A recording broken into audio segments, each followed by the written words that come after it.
మంచి అప్డేట్ చెప్పడం మర్చిపోయాను. ఇంతకుముందు మనం పీ గురించి మాట్లాడాం కదా. ఇక్కడ విషయం ఏంటంటే మనకు ఇక్కడ పీ చూడండి, ఇక్కడ పీ చూడండి, ఇక్కడ చూసుకున్నట్లయితే ఈ విధంగా ఇది ఇక్కడ నుండి మనకు మూమెంట్ తీసుకున్నప్పుడు మనకు ఇక్కడ నుండి మనకు ఇక్కడ మనకు 10-11కు ఇక్కడ ఈ 10-11కు ఇక్కడ నుండి మనకు ఈ విధంగా మూమెంట్ తీసుకుంది, హైదాకి వెళ్ళింది.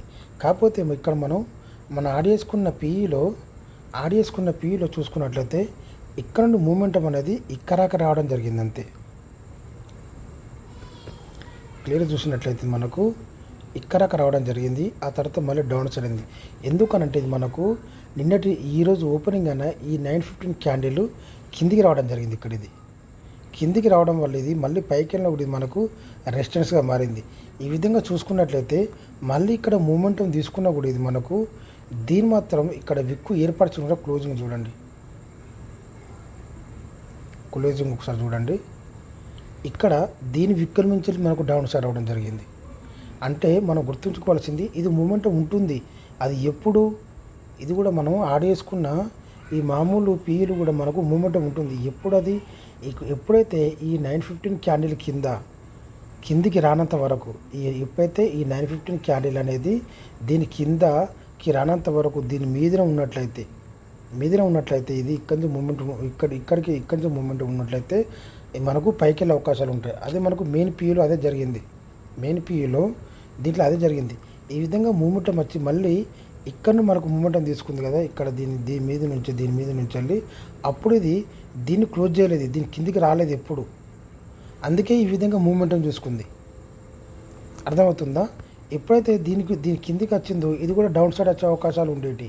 కాకపోతే ఇక్కడ మనం చూసుకున్నట్లయితే దీని లోపట్నే ఉంది. ఇక్కడ మనకు పిఏ 9:15 క్యాండిల్, ఈ 9:15 క్యాండిల్ అనేది దీని లోపట్నే ఉంది. కాబట్టి ఈ విధంగా మూమెంటం తీసుకుంది. మన ఆడేసుకున్న ఈ పీఈలు ఏ పీ అయినా చూసుకోండి. ఇప్పుడు చూసుకున్నట్లయితే ఏ పీ అయినా కూడా దీన్ని బ్రేక్ చేసింది కాబట్టి దీన్ని మించిపోదు అన్నది. ఎప్పుడైతే మనకు మెయిన్ పీ అనేది ఇంతకుముందు చెప్పినట్టు దీని మీద దీన్ని బ్రేక్ చేసి పైకి వెళ్తుందో అప్పుడు మాత్రమే దీన్ని బ్రేక్ చేసి ఈ విధంగా పైకి వచ్చే అవకాశాలు ఉంటాయి. ఇది మీరు గుర్తుంచుకోవాలి. అంటే ప్రతి మూమెంట్ అనేది దీనికి ఎప్పుడు దీన్ని క్లోజ్ చేయకూడదు. ఈ 9:15 క్యాండిల్ కిందికి రాకూడదు. ఎప్పుడైతే వచ్చినా కూడా మళ్ళీ పైకి వెళ్ళినా కూడా మనకు ఈ 9:15 క్యాండిల్ మనకు రెసిస్టెన్స్గా మారే అవకాశాలు ఉంటాయి. ఇక్కడ చూడండి, ఇది మనకు రెసిస్టెన్స్గా మారి మళ్ళీ డౌన్ సైడ్కి వచ్చింది. దాంట్లో పెద్ద మూమెంట్ ఉన్నా సరే మనకు మెయిన్ పీలో ఇంత పెద్ద మూమెంటం ఉన్నా సరే కానీ దాని కింద ఉన్న మాత్రం రాలేదు. ఎప్పుడు అది దీని మీద సపోర్ట్ తీసుకొని మళ్ళీ పైకి వెళ్తుందో అప్పుడు మనం ఆడేసుకున్న మామూలు పీ అనేది ఈ విధంగా పైకి వెళ్ళే అవకాశాలు, ఈ విధంగా పైకి వచ్చే అవకాశాలు ఉంటాయి. ఇది మనం గుర్తుంచుకోవాలి. చాలా ఇంపార్టెంట్ మనకి ఇందులో మనం చూసినట్లయితే ఇది కంటిన్యూ వీడియో ఇది చూసినట్లయితే ఈ 24,300 పీ చూడండి. ఓకేనా? ఇది ఇక్కడ ఉంది. ఇది మొత్తం ఇంత బ్రేక్ అయింది కాబట్టి మూమెంట్ ఈ విధంగానే ఉంటుంది. లాస్ట్ వరకు ఇంతవరకే ఇంత మించి పోదు అది. ఎందుకంటే దాని లోపలనే ఉంది. ఎప్పుడైతే అది మనం మెయిన్ పీ మళ్ళీ చెప్తున్నా దీని మీద సపోర్ట్ తీసుకొని పైకి వెళ్తుందో అప్పుడు మాత్రం ఇది మళ్ళీ పెద్ద మూమెంట్ వచ్చే అవకాశాలు ఉంటాయి. అది మీరు గుర్తుంచుకోవాలి. చాలా ఇంపార్టెంట్ మనకి ఇది. ఇవి చూసినట్లయితే దీంట్లో హైయెస్ట్ పీ చూసినట్లయితే మనము ఈ 23,400 పీ ఇది చూడండి. ఇక్కడ నుండి మనకు మూమెంట్ తీసుకుని 91 రూపాయల నుంచి ఇది ఇక్కడికి వెళ్ళినా కూడా ఇక్కడ చూడండి, ఇక్కడ మనకు 9:15 క్యాండిల్ మనకు రెసిస్టెన్స్గా మారింది. మొదటి 9:15 క్యాండిల్. ఓకేనా? ఆ తర్వాత మనకు సీలో కూడా గమనించినట్లయితే ఈ 24,500 సీ చూడండి, ఇది చూడండి, ఇది 9:15 క్యాండిల్. ఇది మనకు బ్రేక్ చేసినప్పుడు ఎంత మూమెంట్ తీసుకున్నా కూడా ఇంతవరకే లాస్ట్ హై 53 రూపాయలే. మళ్ళీ ఇది మనకు డౌన్ సైడ్ రావాల్సింది. మళ్ళీ మనకు మెయిన్ సి అనేది కిందకి వచ్చినప్పుడు ఈ విధంగా డౌన్ సైడ్ రావాల్సింది. మళ్ళీ సపోర్ట్ తీసుకున్నప్పుడు మళ్ళీ ఈ విధంగా మూమెంటం ఉంటుంది. ఓకేనా? ఇప్పుడు మళ్ళీ ఇంకొకటి చూసుకున్నట్లయితే ఈ 24,500 సి ఇది చూడండి, ఇది మనకు మెయిన్ దీన్ని బ్రేక్ చేసింది. ఇదే మెయిన్ వాస్తవానికి ఏంటంటే ఇక్కడ నుంచి ఇది బ్రేక్ ఏంటంటే మళ్ళీ ఇక్కడ ఈ 9:15 క్యాండిల్ ఇక్కడ నుంచి దీని ఇక్కడ ఇది మనకు బ్రేక్ చేసింది. బ్రేక్ చేసిన మళ్ళీ మూమెంట్ని తీసుకున్నా కూడా ఇంతవరకే, ఇంచుమించు ఇంతవరకు అంతే. ఇక అంతకన్నా పైకి పోదు. ఎప్పుడు ఎప్పుడు అది మనకు పైకి వెళ్తుందంటే ఇంతకుముందు మనకు పి ఏ విధంగా మూమెంట్ తీసుకోవాలనో ఇది కూడా మనకు ఇక్కడ చూసుకున్నట్లయితే ఇది కూడా కిందకి వచ్చింది. మనకు మెయిన్ సి కూడా మనకు కిందికి రావడం జరిగింది. క్లోజ్ చేసుకొని ఇక్కడ చూసినట్లయితే ఇది చూడండి. ఇక్కడ ఎప్పుడైతే మళ్ళీ ఇది ఇక్కడి నుంచి మనకు డౌన్ అయిందో ఇక్కడ మనకు మూమెంట్ తీసుకున్నప్పుడు మాత్రం మళ్ళీ పైకి వెళ్ళే అవకాశాలు ఉంటాయి.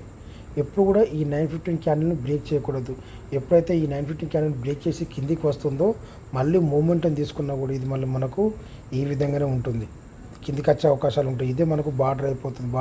ఇక బార్డర్ అయిందా, ఇది బార్డర్ మళ్ళీ కిందికి రావడం జరుగుతుంది. మళ్ళీ పైకి వెళ్ళినా కూడా మళ్ళీ ఇక్కడ రాగానే అంత ఎంత పెద్ద మూమెంట్ ఉన్నా కూడా అప్పుడు ఎప్పుడైతే ఇది దీని మీద సపోర్ట్ తీసుకొని మళ్ళీ మూమెంటం తీసుకుంటుంది, ఇక్కడ వెళ్తుందో అవి కూడా మళ్ళీ మనకు ఈ విధంగా పైకి వచ్చే మనకు నార్మల్ సిఏలు పైకి వచ్చే అవకాశాలు ఉంటాయి.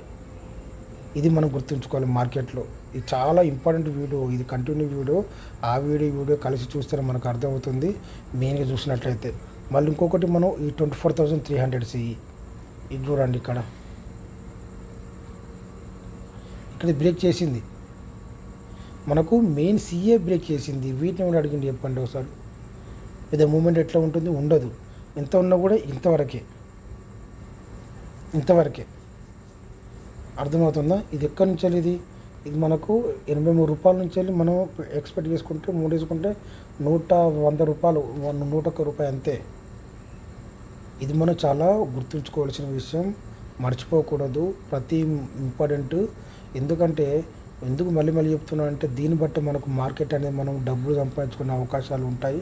తొందరపడి బై చేసుకోవడం వల్ల నష్టాలు వచ్చే అవకాశాలు ఎక్కువ ఉంటాయి లాభాల కన్నా. మనం కొంచెం వెయిట్ చేసినట్లయితే, పేషెన్స్ తీసుకున్నట్లయితే మనకు మెయిన్ పీసీలు ఎక్కడి నుంచి మూమెంట్ తీసుకుంటే దాన్ని అబ్జర్వ్ చేసుకుని అక్కడ బై చేసుకున్నట్లయితే మనకు లాభాలు వచ్చే అవకాశాలు ఉంటాయి. కానీ ఎప్పుడైతే ఇది బ్రేక్ చేసినా మనకు రిస్కే. మనకు మెయిన్ సి బ్రేక్ చేసినా కూడా మళ్ళీ మూమెంటం ఉండదు. ఆ తర్వాత మనం యాడ్ చేసుకున్న సిఈపీలుగా సి బ్రేక్ చేసినా కూడా మూమెంటం ఉండదు. మనకు పీలో క్లియర్గా అర్థమైపోయింది, సిలో కూడా క్లియర్గా అర్థమైపోయింది. అర్థమవుతుందా? దీన్ని బట్టి మనం మార్కెట్ను ఎనాలిసిస్ చేసుకోవాలనుకుంటున్నాను. అందుకే మళ్ళీ కంటిన్యూ వీడియో వేయడం జరిగింది. Thank you.